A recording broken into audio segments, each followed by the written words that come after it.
Welcome to our Sunday night live chat.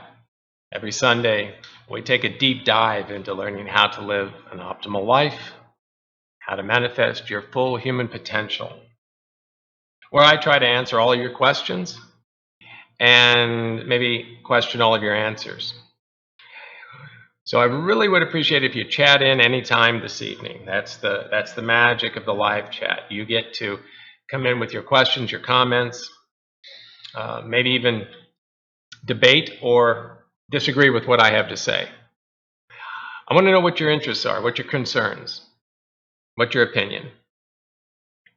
So tonight's chat is about superheroes and supervillains, which, as you know, is a really big theme right now in the movies, and a lot of new movies coming out. Oh gosh, we got everything from, we got Batman, we got Spider-Man, we got Wonder Woman.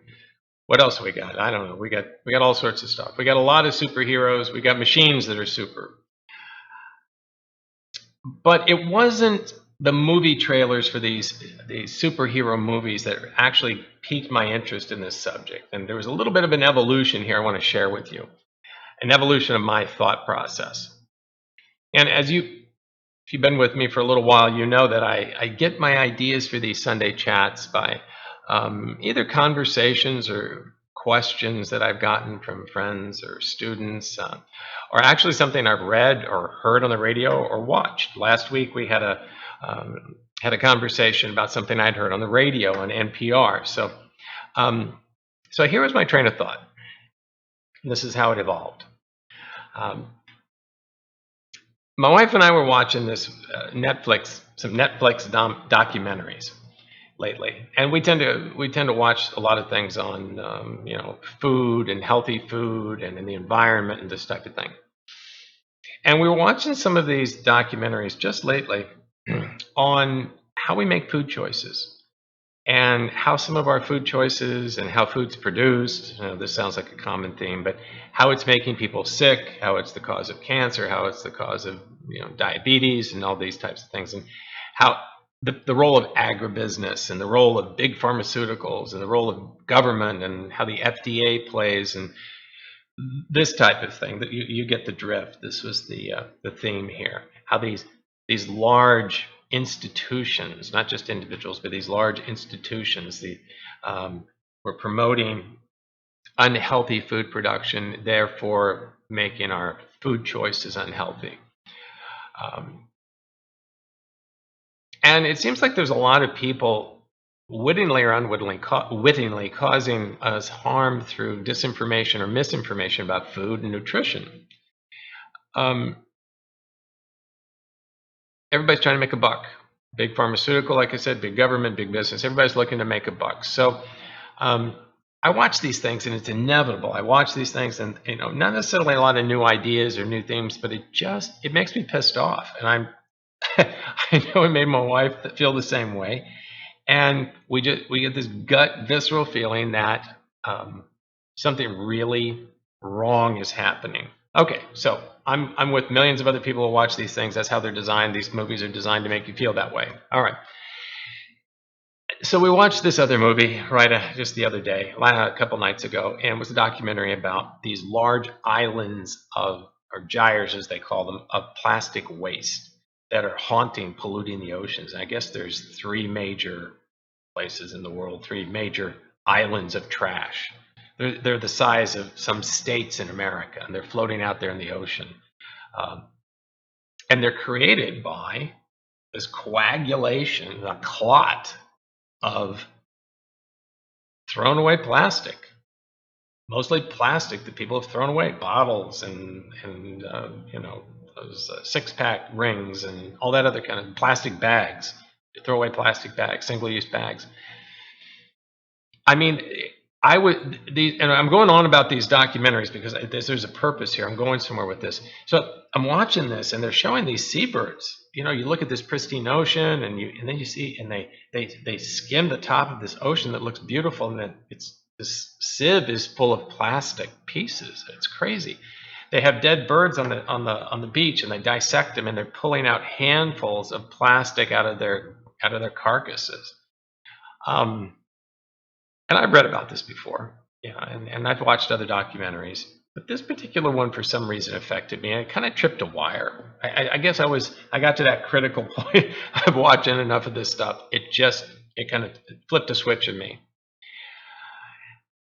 And I was talking with my wife about this and how it made us feel, and watching these food things, and and watching these pollution stories, and how we felt powerless, powerless to make significant change, and we just felt like problems are just too big for individual players. For individuals to make change, the players are too big. The perpetrators are too big and powerful. Now, go with me on this. Okay. It was really easy to feel that way. It was feeling overwhelmed. So as I thought about this in the last 2 or 3 days, thinking about this, perpetrators and the entities, the institutions, the systems that are creating these incredibly damaging situations, both with food and the environment, I looked at them, and the word came to my mind. I looked at them as villains. They were villains. And not just your everyday garden variety of villain, not just this street thug or criminal, but I'm talking super villains. Now, that might be really strong to say the people, the entities, the systems that are involved in creating these horrendous food and nutrition problems or these environmental problems are villains. But hear me out. Follow my train of thought. If you've got, and this is, by the way, this might be a really good place for you to start to think about chatting in, because I may say some stuff that you disagree with, or you may have an example you want to share with me. So let's go here. So I want to talk tonight. This is the drop-off point. I want to talk about these supervillains among us. So when we do that, we have to ask, what makes a supervillain? What are the traits of a supervillain? How you connect in some comic book character on a movie to these entities in our day-to-day life? What's the connection? What are the common denominators? Once again, as I ask these questions, I'm going to ask you, first of all, what do you think makes a supervillain? What would be the characteristics of a real life supervillain? Do you know any? Do anything come to mind? Does anything come to mind? And why are they supervillains to you? So start playing with that as you hear what I have to say. Maybe just looking we can start with looking at movies, looking at comics, and look at these caricatures or stereotypical villains and see what they have in common. And then we'll expand it out. Okay. Maybe even chat in and tell me who your favorite supervillain is and why. Most of these supervillains, once again, I'm going to just start with the fictitious ones in the comics and what have you. They at least have one superpower. Okay, something super. It kind of goes without saying, but this is important to look at. And now, it could be a lot of things. And that superpower could be monetary wealth and the power that goes with that, including some sort of army, dark army or gang of henchmen. But there's one possible superpower. It could be a special weapon or device. The evil scientist who comes up with this incredible destructive device, or a suit that gives them incredible strength or abilities. Something of their own making, something that came out of their own creative, demented creativeness that is crazy and destructive. It could also be some evil power that they derived in the context of the story from a supernatural source. It could also be, and this seems to be very interesting, this power, this ability could actually be a deformity that they may have been the victim of a science experiment, or they were victimized somehow with, exposed to some chemical burn or toxic ingestion or something, and it left them warped and distorted, but it left them with this particularly significant superpower. Now, that power might be might just be a resulting anger and lack of conscience and compassion.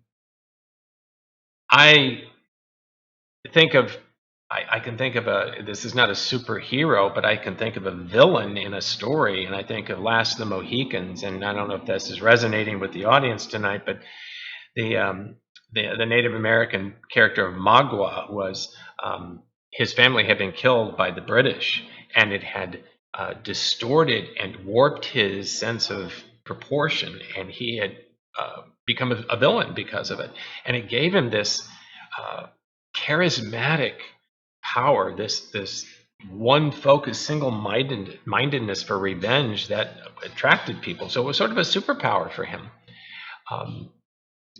The superpowers of the villains are also almost always combined with this inevitable super intelligence.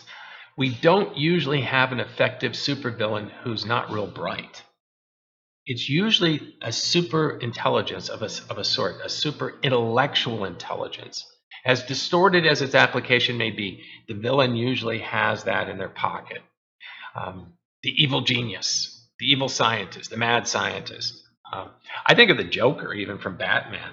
You know, here was a guy who was his power, if you will, his superpower was his ability to orchestrate crimes, and they were incredibly complex and what have you, but because of his single focus and because of his distorted view of life due to life circumstances, things that he was victimized by, but it distorted him and gave him this distorted view, this super intelligent, super focused view of life. Okay. Sometimes being power hungry, vengeful, angry, destructive. These all can be leveraged by super villains as a power. And like I said, often they're very charismatic. They often are able to get other people, maybe weaker minds, maybe other people who were victimized or something, getting them to follow them. Sometimes they even enchant them, so to speak, and put them under what seems to be a spell with their personalities or with their power. Okay. I'm making a big deal here. I'm building this. I'm building this because I want you to see this, how it unfolds. These supervillains also very often have the ability to create and wield weapons of mass destruction, or they themselves are weapons of mass destruction. I'm going to say that again. That superhero very often has the ability to create or wield weapons of mass destruction, or they've turned themselves into weapons of mass destruction. Okay. And clearly, in doing so, they're lacking compassion for people and life in general. They've either been morphed or they've been twisted physically into something that's not actually fully human, or internally they've been twisted, emotionally, psychologically, they've morphed into something that's not fully human. All right, so start put that together with what you know of superheroes and start thinking, we've got highly leveraged intelligence, we've got ability to wield and create weapons of mass destruction, whether it's a bomb or something to kill people or to destroy the environment or destroy the world. And we've got people who seem to have this inability to have compassion or feeling for other people. They're twisted physically, they're twisted emotionally, psychologically. They're not fully human. And I think that's the theme. They're lacking some human component. You know, I can look at our history, and you can see some of the world players. Many of the world players are out there, and some of them are very obvious, and some of them are not quite as obvious to us. We have our Hitlers and our Joseph Stalins and our Pol Pots of the past, and our dictators and all the run-of-the-mill world leaders who have done in various countries. The dictators have done a lot of evil doing.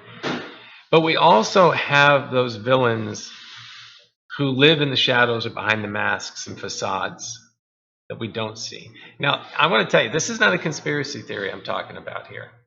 This isn't a conspiracy theory.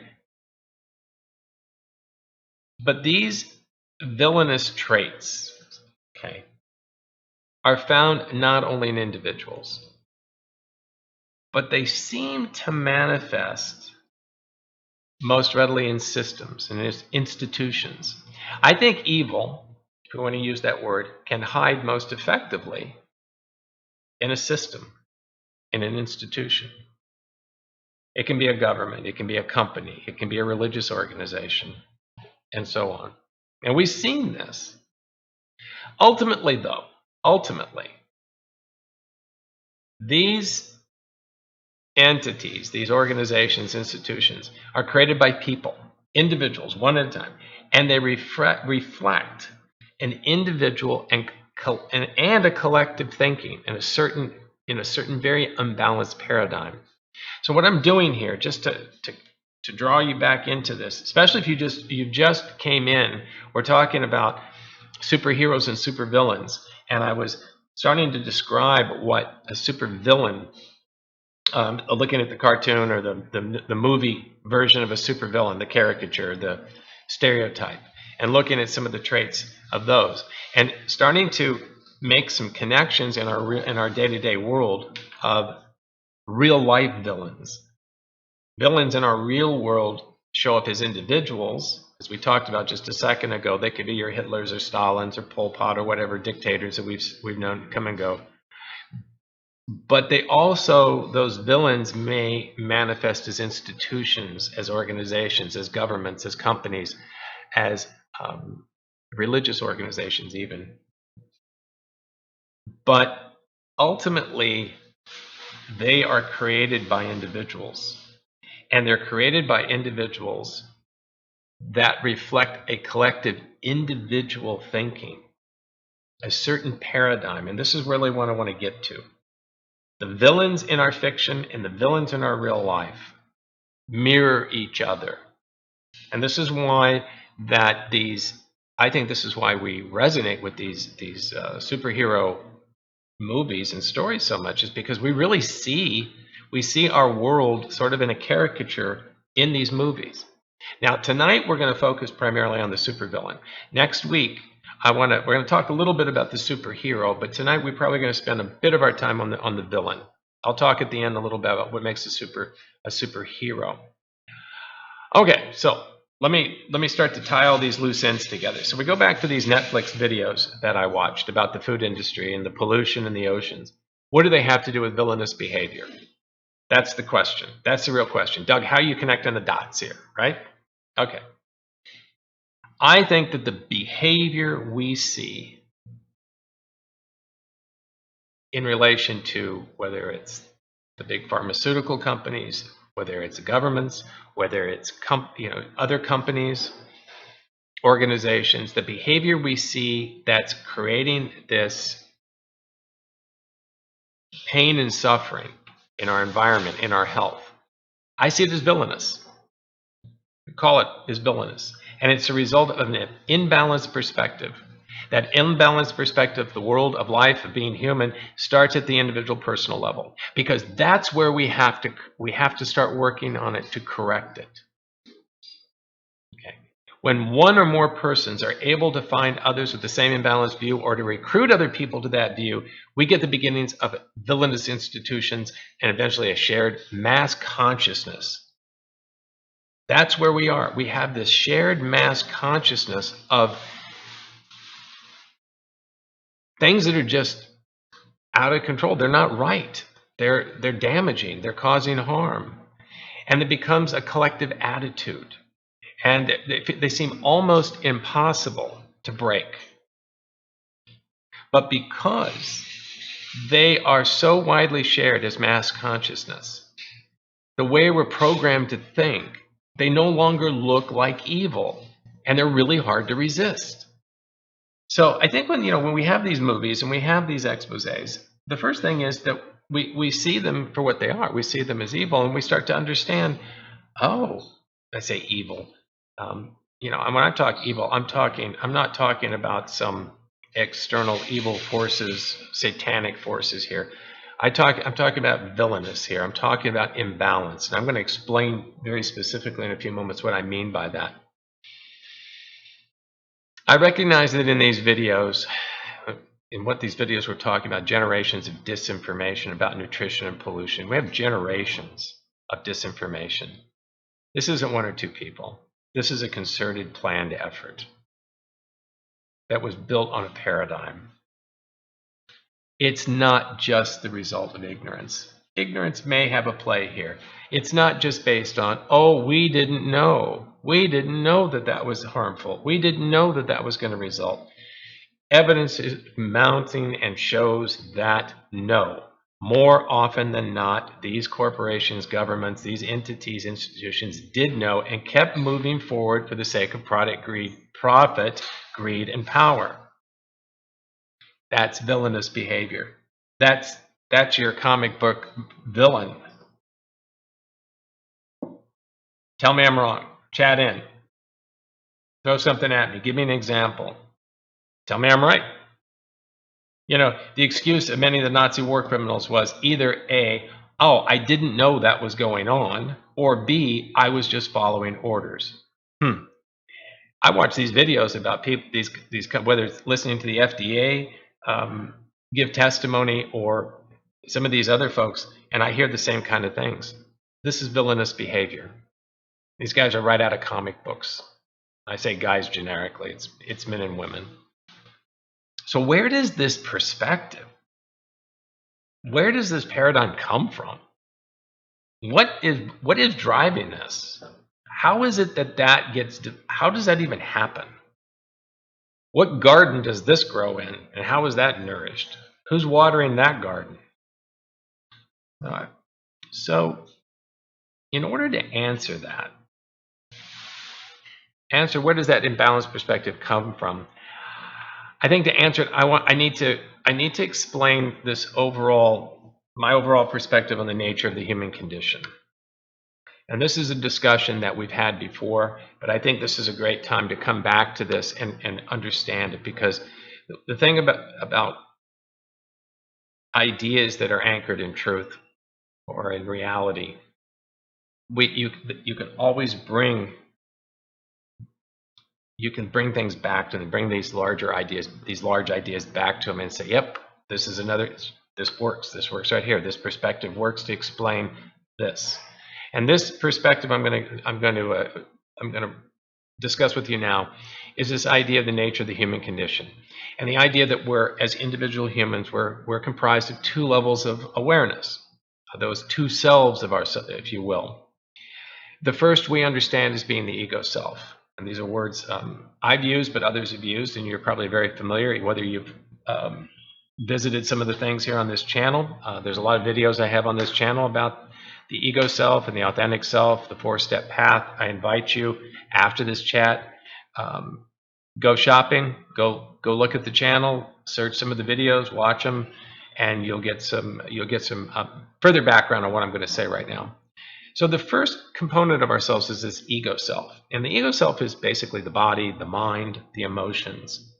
It's that part of us, the brain and its capabilities and its limitations, and that's the part of us that navigates a large portion of our day, our daily lives. You know, cooks our food, drives our car to work, and so forth. This is the realm of what I call head knowing. There's a certain kind of knowing. Things I know with my brain. I know how to choose the right screwdriver for the job. I know how to that I need to take a left turn on this street to get to work, and all that kind of stuff.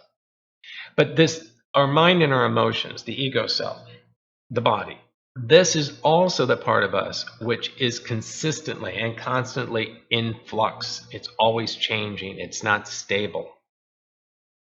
Okay. That's a part of us that's necessary, though. It's a part of us that's necessary to live our lives in this world. All right. It's not good or bad. But the other part of ourselves, I just want to say one thing, though, is, and this is important too, is that the ego self, And this gets really important when we start talking about the villain. The head knowing of the ego self, the intellectual capability. This is the part of us that collects data. Primarily, we get it through our senses. We collect the data, and then we have the capability, using our intellect, using our cerebral cortex, to manipulate that data and create things. We can create things. We've created wonderful things. We've created really bad things. But we can create things and systems and processes and this type of thing. The ego self has the intelligence. Big note here. Ding, ding, ding. Stomp my foot 3 times. The ego self has the intelligence to create something. But it's not capable of 2 important things. It's not capable of compassion, and it's not capable of true wisdom and discernment. Again, the ego self collects the data, has the ability to manipulate that data to create things, but it is not the source. It does not have access to compassion and wisdom. This is where the other component of ourselves, the other side of our coin, that means the human coin, if you will, comes into play. Now, some people call the other side, the second level of awareness or consciousness, the authentic self. Sometimes I refer to it as the objective observer, even more simply, the observer. But this is that level of consciousness that we use as necessary. This is a place of intuition. This is an intuitive knowing. I call it a heart knowing. It's that, my gut told me, my heart told me this. It's that right there. That is the source of compassion and wisdom. The observer level of consciousness is not subject to all those fluctuations and flaws, if you will, of the ego self. The observer is always steady.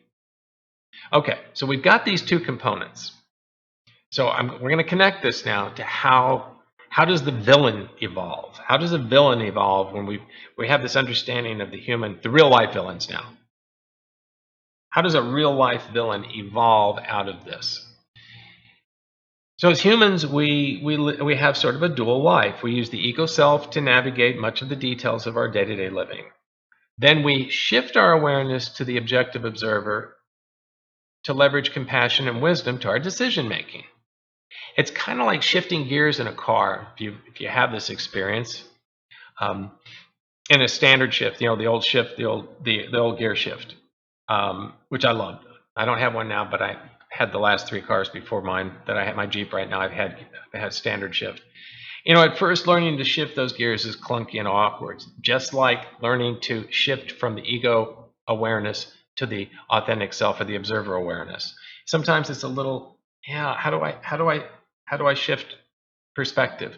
But over time, if you have training, if you have some awareness, if you learn how to do this, which I teach on this channel, by the way, with those other videos, and on my website, warnerhealingguidance.com, I teach you how to make that shift, how to shift gears, how to go from ego self to authentic self. Okay, I know how to live in this day-to-day head knowing world, but how do I shift gears into that heart knowing? That's part of the teaching process and that 4-step path.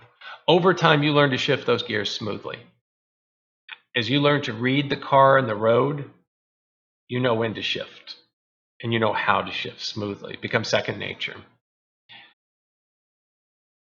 If you don't know how to shift gears or shift perspective or shift consciousness levels, then you're forever making decisions solely from your headspace. You're solely making these decisions from the ego self.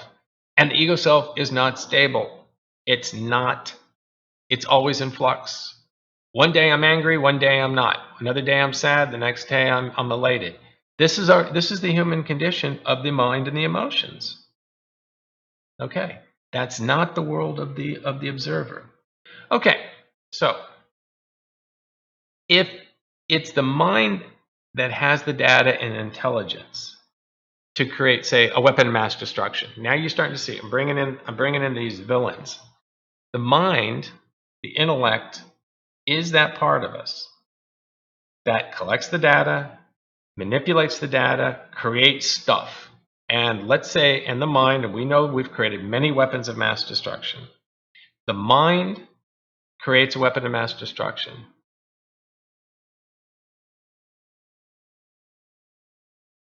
if the mind is able to do that but is incapable of accessing the heart knowing of the observer for wisdom and compassion, that weapon can be used one day to harm and another day to do good. Depends on, am I pissed off today or am I not? Am I mad at that country or am I not?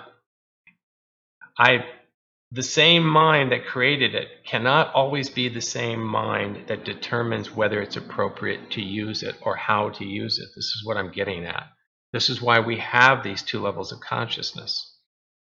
So, if we're just living in one gear, that's what we get.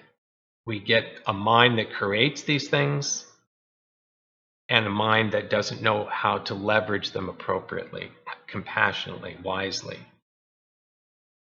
If the evil genius has the intelligence, let me go back to that comic book version. The evil genius has the intelligence and resources to harness a superpower, yet that evil genius is living out of greed and anger and fear and resentment and vengeance and all these other things, the workings of the ego self, then the results are going to be villainous. You see where I'm making the connection here? This is an imbalanced and deformed human being. That's what the villain is, an incomplete human being. The comic book version is telling us that. It's an exaggeration of a reality. It's an imbalanced and deformed, incomplete human being. The villain, that's what the villain is. Over-leveraged in one area, driven by an imbalanced ego self. The villain is essentially heartless. Heartless. Lacking compassion, unable to connect, unable to feel compassion or love. Okay, that's what we see in those comic book versions. But that deeper message of those comic book versions is that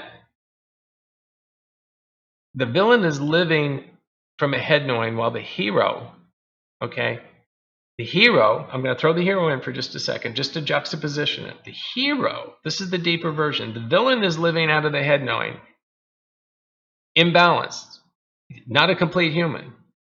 The hero, on the other hand, is the balanced human being.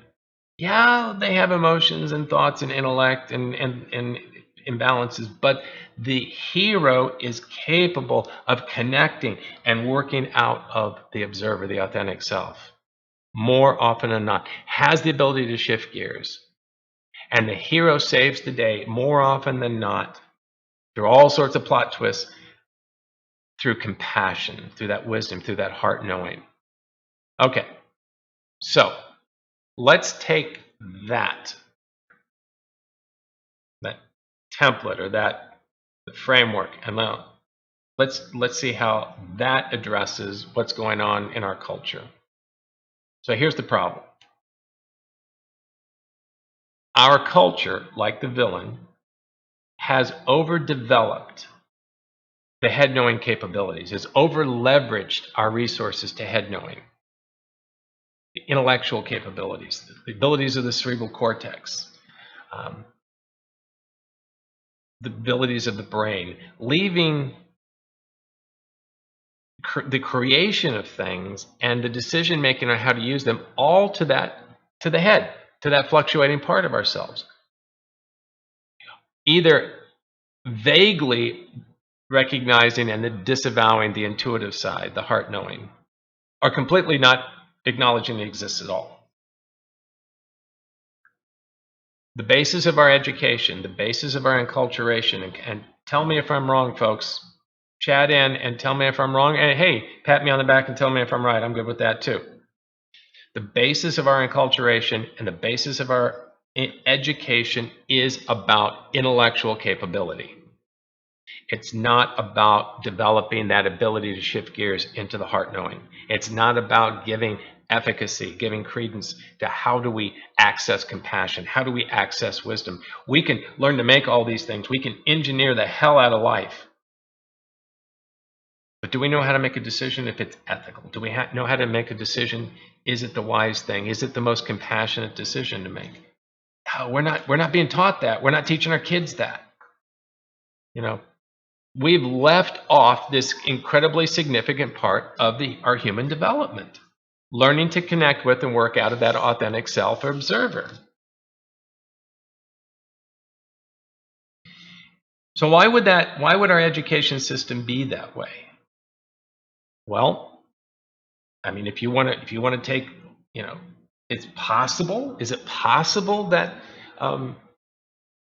we're living in a mass illusion, a mass delusion, that there's no recognition that there's another paradigm, that there's another way of doing things? I don't know. I have a feeling that we're leveraging our education and our acculturation to the intellect, to the ego self, over leveraging it to a great deal. It's a matter of control.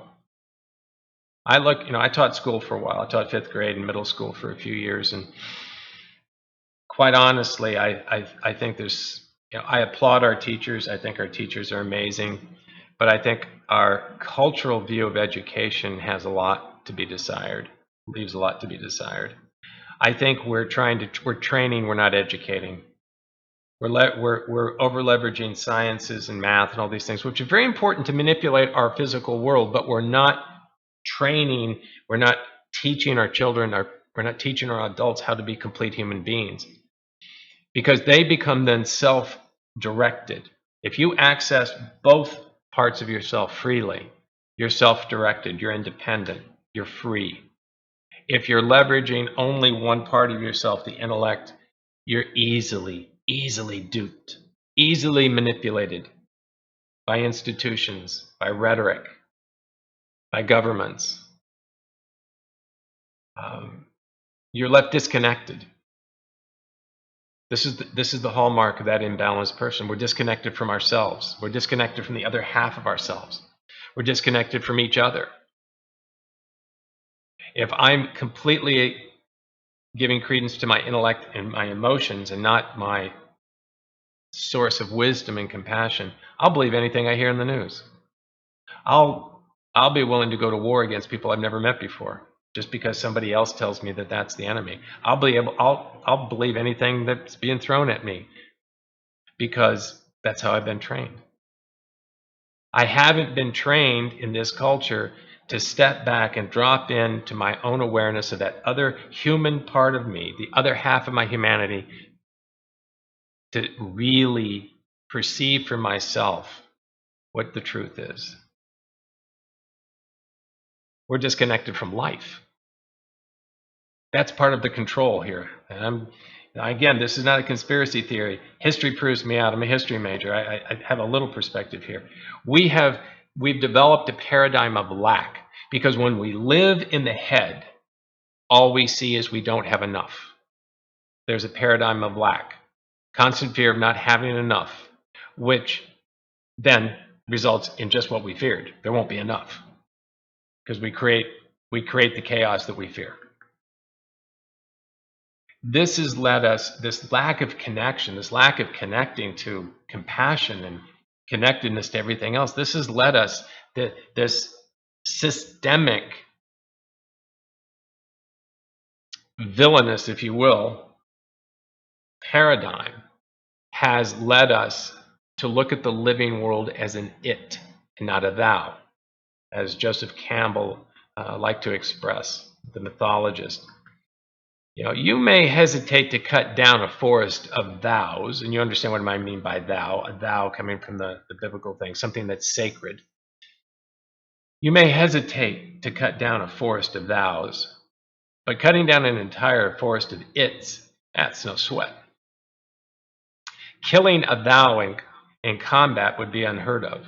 But if I can convince you intellectually that that person is an it, is not a living, it's not even human, you can go kill it. You see how this has become an element of control, not to be connected to your authentic self, not to be connected to that other half of you. Because when you are, you cannot be controlled. You have your own pipeline to truth and awareness and wisdom. The world has been left in the hands of villains, of disconnected people, greatly because our world culture is failing to guide us into something different and healthier. For the most part, I have to say, organized religion has failed us. It's failed to lead humanity in the right direction. They've become the institutions and systems often harboring villainous intentions, and at best, they're complicit in their silence to crimes of villains. We need a new story. We need a new paradigm. We need a new and accurate view of what it means to be human, to be connected. Because I think most of us are clueless. And this is the world anxiety. This is the human angst right now. We don't have a sense of ourselves because we've been led to believe there's only one half. There's only one side. We only know one half of ourselves, and it's over-leveraged, overdeveloped, and it is that part that can become a villain. It has the tendency to do that. Without that balancing element of being able to connect to the compassion and the wisdom of the authentic self, of the observer, we're only half human. We're deformed. We're not fully formed. We're quasimodo. You remember the quasimodo in Latin means half formed, partially formed. That was the Hunchback of Notre Dame. His name was Quasimodo. Taking it out of that context, we become Quasimodo. We become partly formed without that and run the risk of villainous behavior. I don't think this is all by accident. I think there is design here. And once again, it's not a world conspiracy, but it's a lot of small conspiracies at focusing on different ways to exploit our incompleteness. That new paradigm, we need a more accurate view of what it means to be human. The supervillains, hear me with this. The supervillains living in our culture, our institutions, they're living not just as individuals, but they're living as institutions, as group think, as group paradigm, as this social consciousness we've just taken to be the norm. It can only be overcome by a group of people living and affirming and supporting one another in an alternative lifestyle, an alternative paradigm. One living from a paradigm of abundance of from which we don't hoard, what we share, an abundance of everything that is important. Corporate evil. I'm not just talking about corporations, but I'm talking corporate evil can only be overcome and confronted with corporate good. This is where the superhero comes in. And what you're going to realize is that I'm going to be calling on everyone in this audience and everyone I speak to be a superhero.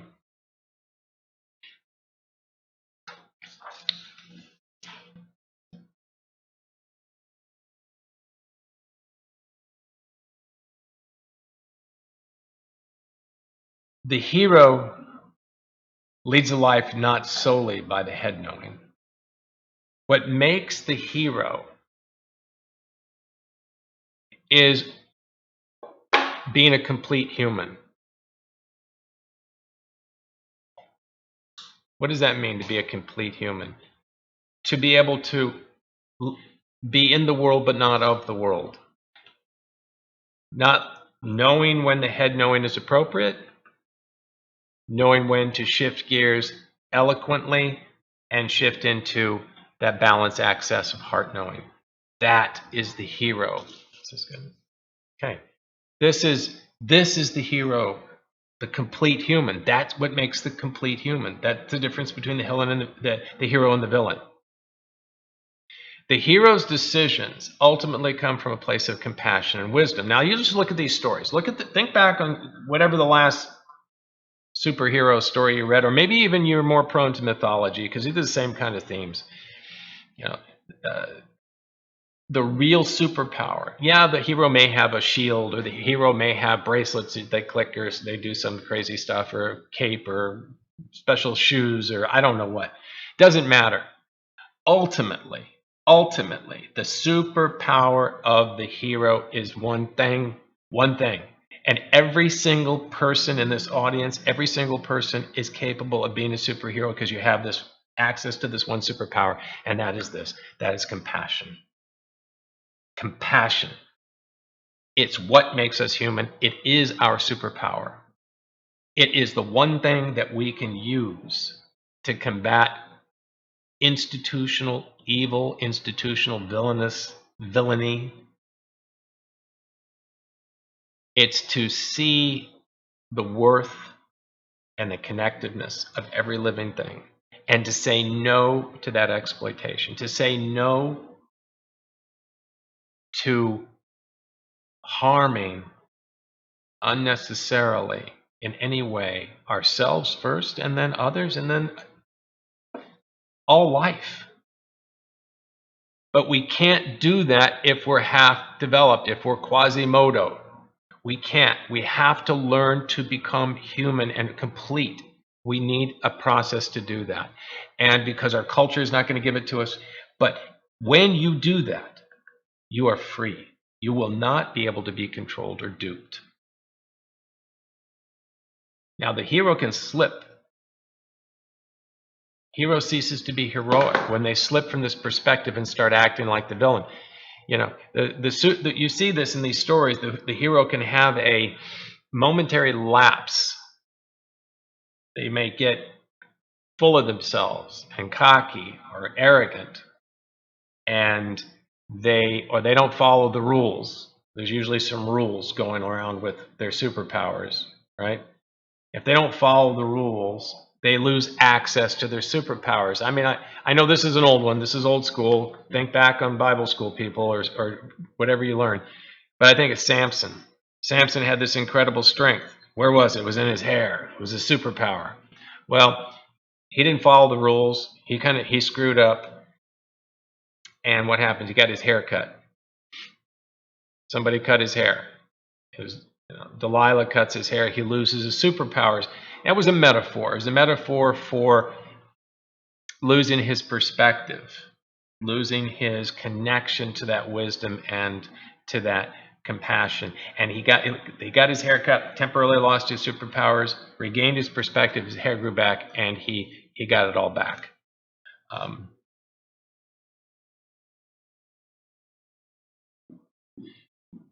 You know, even in these more updated superhero movies and stories, the hero falls from grace or valor. You know, the public opinion is against him. They're smeared. There's smear campaigns. Is that right?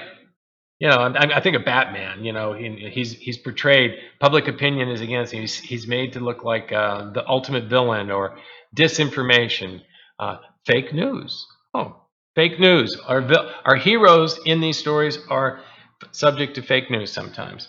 They fall from grace or valor, and they have to regroup, and they have to dig down deep. And where is their superpower? It's their connectedness. It comes out of what am I doing this for? Because when that power, ultimate power, has its danger of leading to ultimate corruption. The superhero has to dig deep to not be deformed by the same things that deform the villain. There's that place. There's that edge, that precipice that the hero's on. And sometimes they fall from grace. Sometimes it's by their own doing. Sometimes it's just a smear campaign. But they have to rally, and they have to really connect. And what is it? What is my superpower? Where am I gaining my strength? The hero, this is important, the hero works not for themselves. When they start to be self-serving, they tend to fall. They tend to fall. They're not for self-gain, but for the good of many. So we can look at. There's a lot of these folks we can look at. I can think of some of the older ones. I haven't seen all the more recent movies, but I can think of some of the stuff in the last 20 years or more. I mean, we look at these heroes, the heroes and weakness of the hero.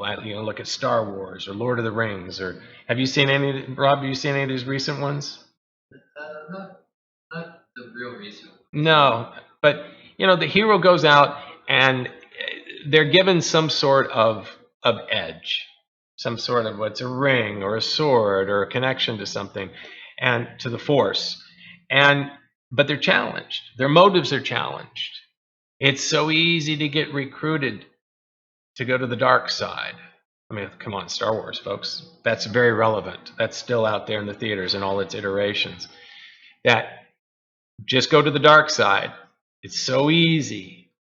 It's so easy, and most people do it. What keeps you on the light side and not going into the Darth Vader camp is your ability to connect. Look at the metaphor of, let's just use Star Wars, because I know that's there's just the recent one out, the movie, the next version. Darth Vader is Quasimodo. He's barely human. He's more non-human than he is human. What a metaphor for what I'm talking about. He is the intellect, the pure intellect, devoid of, or almost devoid of, any connection to what makes us human, compassion and wisdom. It's pure power. It's superpowers of a sort. It's pure leverage of the intellect and science.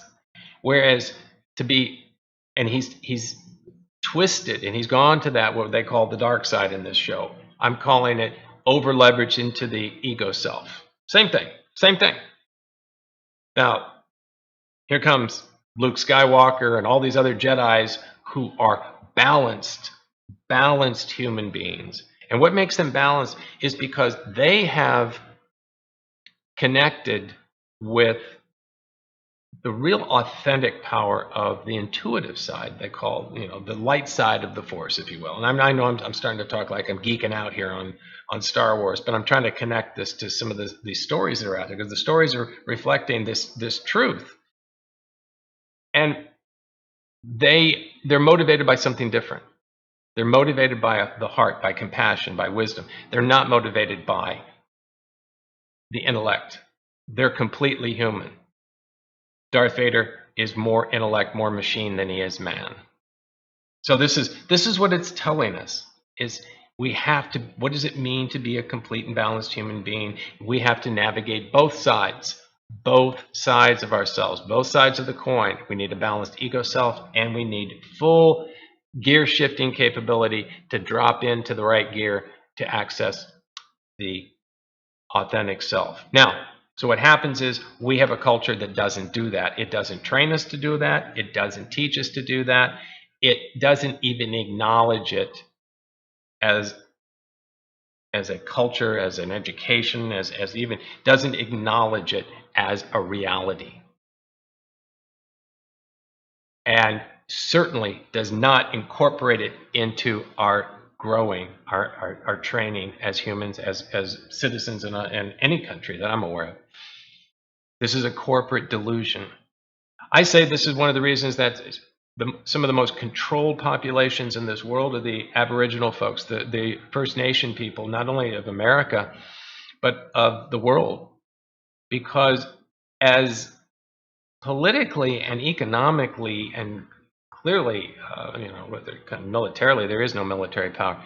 They're relatively very, very weak, but they're highly controlled by the dominant culture. And I think the reason is because most of these indigenous peoples embody a paradigm of this kind of balance, where all life is sacred, where there is that connection.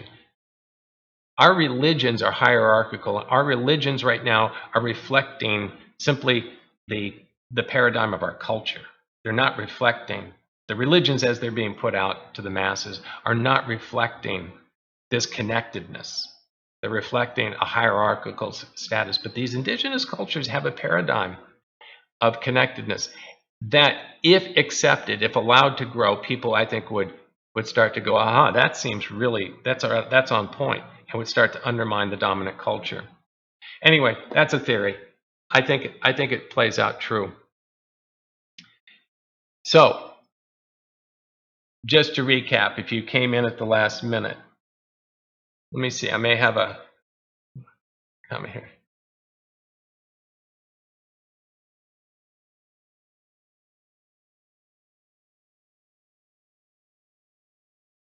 Non-person. Well, I'd like to know, maybe the whoever just gave me that last comment could maybe be a little more clear. I'm taking a deep breath. I get impassioned sometimes talking about some of these things, and maybe that's why if I'm coming across as not breathing fully, I'm impassioned by this. I'm not trying to talk at anyone. This is something that's near and dear to me. It's one of the reasons I created the 4-step path. It's to connect. It's for people to connect. It's learning to become human. I think so much of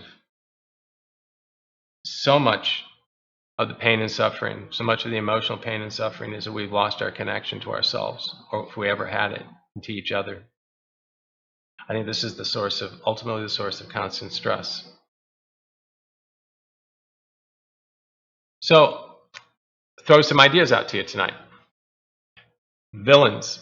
Next week, we're going to talk a little bit about the hero and the hero's journey and how we might take a little deeper dive in that, and maybe how, in fact, we are all on a hero's journey in this life. We'll examine how seeing yourself on a hero's journey can bring clarity and courage to the way you live. So, any last moments here to chat in, and any last comments would be welcome. We're starting to run down to our last few moments here. I want to thank you for joining us this evening.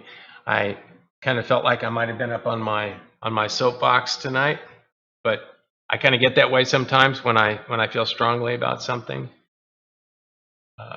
It's about saving our lives. It's about saving everything around us, saving our planet, saving our lives, saving our relationships. It's living a purposeful life. It's living a full life, not just going through the motions. How do we do that? Remember I said at the beginning, this whole channel is about how to live an optimal human life, maximizing your potential. How do we do that? We got to wake up. We got to wake up to what's in our way. What are the filters we're dragging our view of the world through? So thank you again for joining us this evening. I'd invite you to go through the channel, look at the videos that are on there. There's probably almost 50 videos on there. Many of them are training oriented videos. They'll give you step-by-step how to employ the 4-step path, which is a simple meditative process to connect with that authentic self we talked about, how to shift gears, how to shift your gear into the perspective of the self. That's what the path is designed for. I'd love to hear your comments. Now, this chat tonight is going to be recorded, as they all are. It'll be up on the channel tomorrow for you to view, to review, and you can continue at any time to comment on this or any of the other chats or videos that are on the channel. Please do. This is how I understand what you're looking for. What do you want to talk about? Give me your ideas. Give me some ideas of what you'd like to have a chat discuss. What would you like to talk about? If you haven't subscribed to this channel, I would please ask you to do so. If you have a Gmail account, it's real easy. Just subscribe to the channel. It's real easy to create a Gmail account immediately right after this chat. So you can chat in and subscribe to the channel. And once again, I would just want to remind you that you can go to my webpage, warnerhealingguidance.com, and opt in there, and you can get my free meditation guide and get on my mailing list, get on my blog post list, and this type of thing. Again, thank you. Please share these ideas, share the channel with your friends and acquaintances, and I hope to see you next week. Until we meet again, thank you. Good night.